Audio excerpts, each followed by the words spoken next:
کر جو لیٹر اسد عمر نے لکھا تھا، اس لیٹر میں کلیئر لکھا تھا اسد عمر نے کہ جی پارٹی کے چیئرمین عمران خان کی یہ آپ کے اوپر تاکید ہے کہ آپ نے ووٹ دینا ہے چودھری پرویز الہی کو،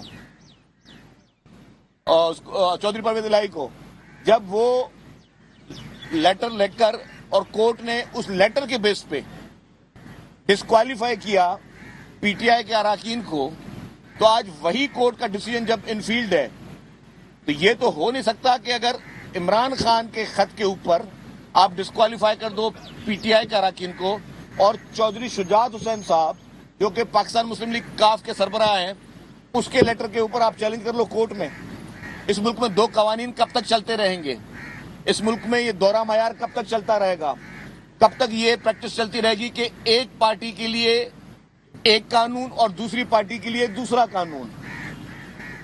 اس ملک میں بہت ساری اس طرح کی مثالیں ہیں، اس طرح کے بہت سارے کیسز موجود ہیں جو کہ میں آج ڈسکس نہیں کر سکتا، کہ کہیں کیسز پہ ڈسکس کرنے کے لیے مجھے اپنی پارٹی کی طرف سے بھی اجازت نہیں ہے، جو کہ لوگوں کی ذاتی زندگیوں سے منسلک کرتے ہیں وہ کیسز۔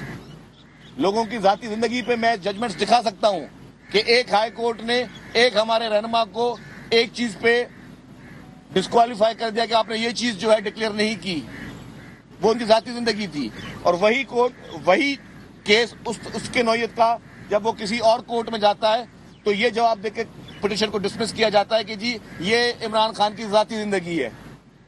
اس طرح کی بہت ساری مثالیں ہم دے سکتے ہیں، لیکن اب اس ملک میں ججمنٹس کی جو بھی معیار ہے، ہم اپیل کرتے ہیں، ہم کسی پہ تنقید نہیں کرتے، کسی پہ پریشرائز نہیں کر رہے۔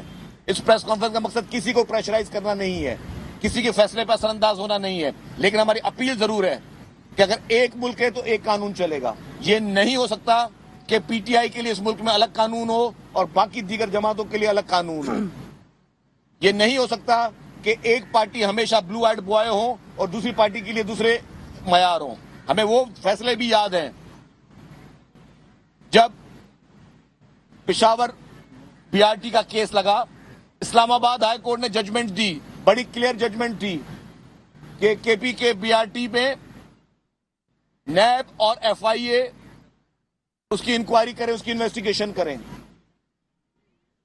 پشاور ہائی کورٹ کی ججمنٹ تھی، اور اسی میں ہی ایک رپورٹ لگی ہوئی تھی جو کہ پشاور کے چیف منسٹر انسپیکشن ٹیم کی رپورٹ تھی کہ 7 ارب روپے کے صرف کک بیکس یوز ہوئے ہیں، اور اس وقت کے پی کے میں حکومت کس کی تھی؟ پی ٹی آئی کی اپنی حکومت تھی۔ جو چیف منسٹر کے اندر کمیٹی ہے، اس کمیٹی نے کہا کہ 7 ارب کے کک بیکس انہوں نے لیے ہیں۔ کیا ہوا؟ سپریم کورٹ سے ان کو اسٹے مل گیا۔ کیوں اسٹے ملا؟ یہ ہم سوال پوچھتے ہیں، یہ ہمارا حق ہے سوال پوچھنے کا۔ جب آپ نے دیگر پولیٹیکل پارٹیز پہ کیسز بنائے، کسی ایک پولیٹیکل پارٹی نے اپلائی کیا ہو کہ جی میرے خلاف انکوائری اور انویسٹیگیشن نہ کی جائے اور مجھے اسٹے دیا جائے، جو چور ہوگا وہی جائے گا اسٹے لینے کے لیے۔ جس کی نیت صاف ہوگی، جس کے ہاتھ صاف ہوں گے، وہ کہیں گے جی کوئی بات نہیں، آپ کو جتنی انویسٹیگیشن میرے لیے کرنی ہے کر لیں، جتنے مقدمات میرے خلاف بنانے بنا لیں۔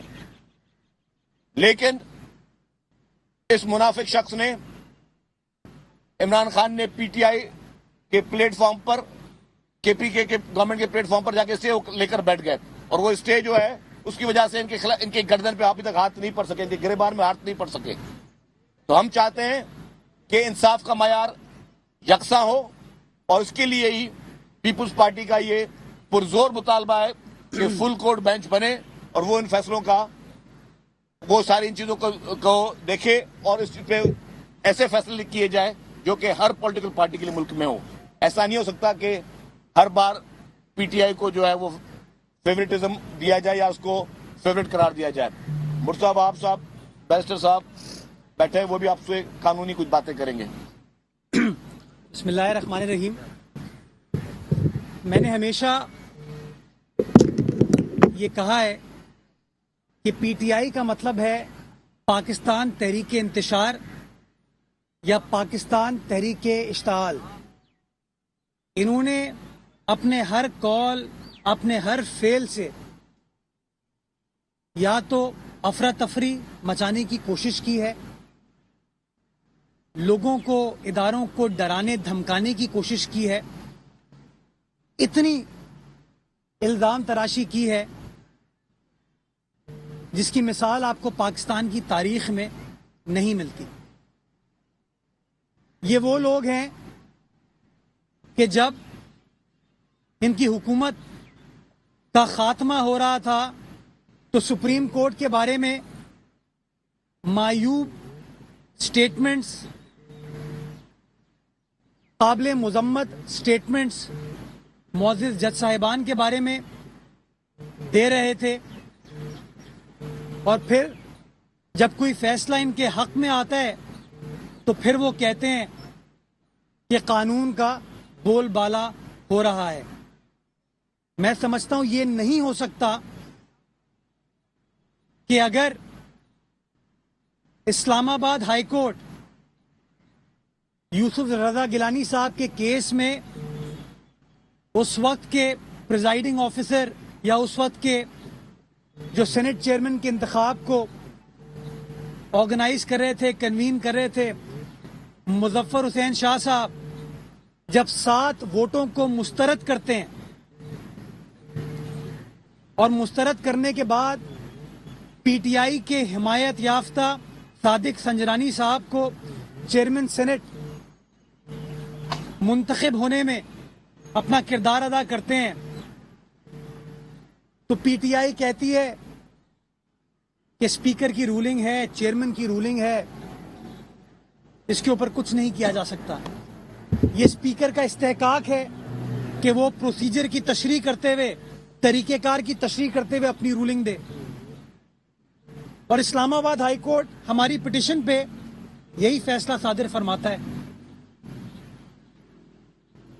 ہمیں اس فیصلے سے اختلاف ہے، لیکن ہم نے کوئی شرمناک بات معزز عدالتوں کے بارے میں نہیں کی.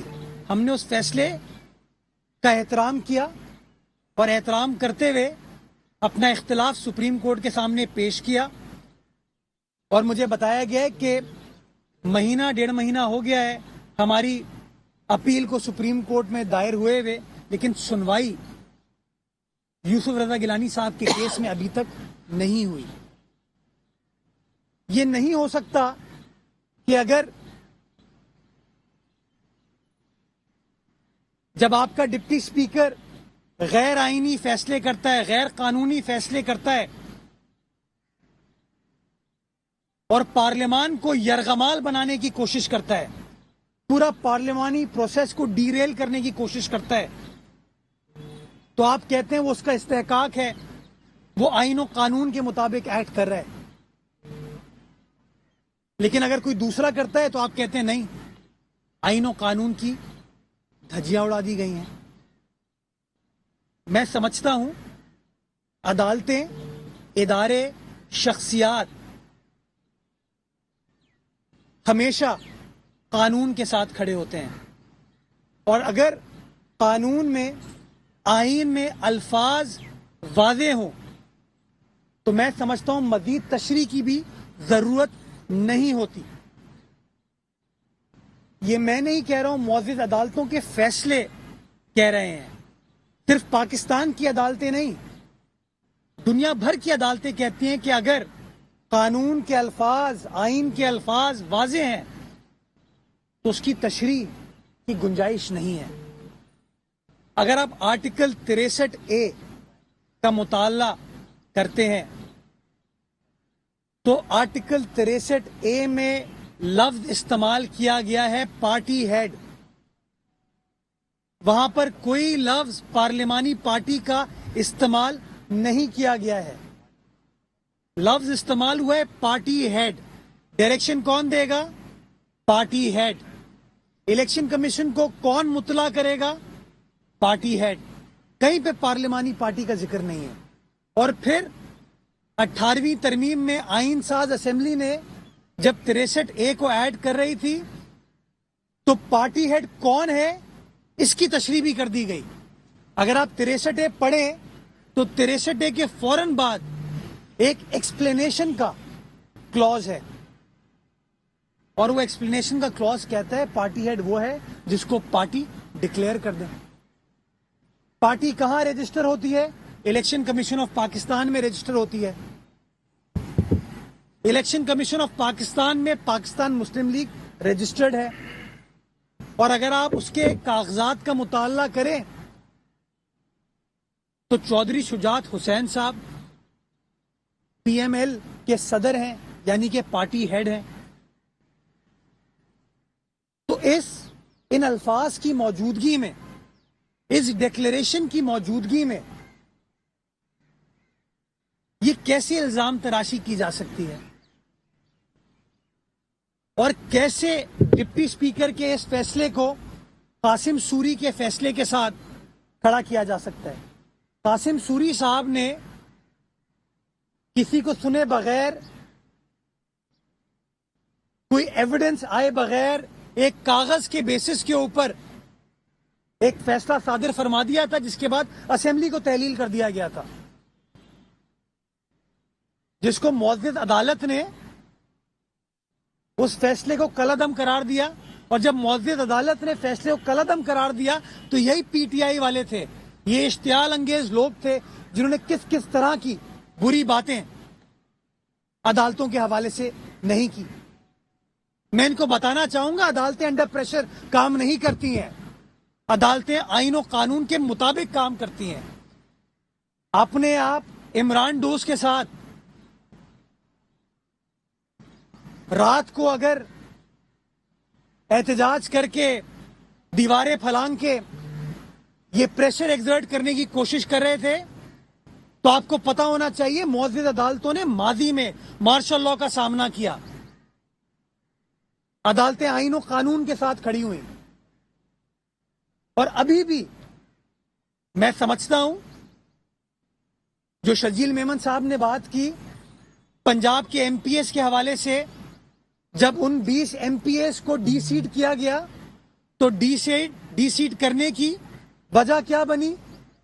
پارلیمانی پارٹی ہیڈ کا لیٹر نہیں تھا، خط تھا پاکستان تحریک انصاف کے جنرل سیکرٹری کا، اسد عمر صاحب کا خط تھا، جس میں انہوں نے کہا کہ پارٹی کا چیئرمین عمران خان آپ کو یہ ہدایت دے رہا ہے کہ آپ پرویز الہی صاحب کو ووٹ دیں گے. یعنی کہ وہ جو عمل تھا ہدایت دینے کا 63A کا، وہ معاملہ جب عدالت کے سامنے زیر بحث آیا تو پی ٹی آئی نے اپنی پارلیمانی پارٹی کا کوئی خط، کوئی میٹنگ شو نہیں کی. انہوں نے اسد عمر کا خط شو کیا، عمران خان کی ہدایت شو کی، وہ کاغذ دکھایا جو آج شرجیل صاحب نے میڈیا پہ ریلیز بھی کیا ہے. اس خط میں انہوں نے ہدایت کا ذکر کیا، اور معزز عدالت نے اس ہدایت کے بیسس پر کہ پارٹی ہیڈ عمران خان آپ کو ہدایت دے رہا ہے، ان 20 ایم پی ایس کو ڈی سیٹ کیا. تو یہ کیسے ہو سکتا ہے کہ پی ٹی آئی کے کیس میں پارٹی ہیڈ، پارٹی کا چیئرمین، پارٹی کا صدر ہے، لیکن کسی اور سیاسی جماعت کے کیس میں ان کا پارٹی ہیڈ کوئی اور ہوگا؟ یا تو آپ کو الیکشن کمیشن میں جا کے پہلے چودھری شجاعت صاحب کو ہٹا دینا چاہیے تھا. چودھری شجاعت صاحب نے اپنی پارٹی کو گائیڈ لائن دی تو ان کے ایم این ایز نے وزیر اعظم پاکستان کو ووٹ دیا، آج وہ وفاقی کابینہ کا حصہ ہیں. اگر وہ قاف لیگ کے صدر نہیں تھے تو ان کو چاہیے تھا کہ الیکشن کمیشن میں کارروائی کا پروسیس سٹارٹ کرتے، انہوں نے نہیں کیا. اور میں سمجھتا ہوں کہ میڈیا کے سامنے اس بات کو واضح الفاظ میں بیان کرنے کی ضرورت ہے کہ جب آئین کے الفاظ بالکل واضح ہو، غیر مبہم ہو، کیٹیگوریکل ہو، کلیئر ہو، اس میں تشریح کی گنجائش نہیں ہوتی. اور ایک ایسے معاملے پر جب آلریڈی معزز عدالت تشریح کر چکی ہو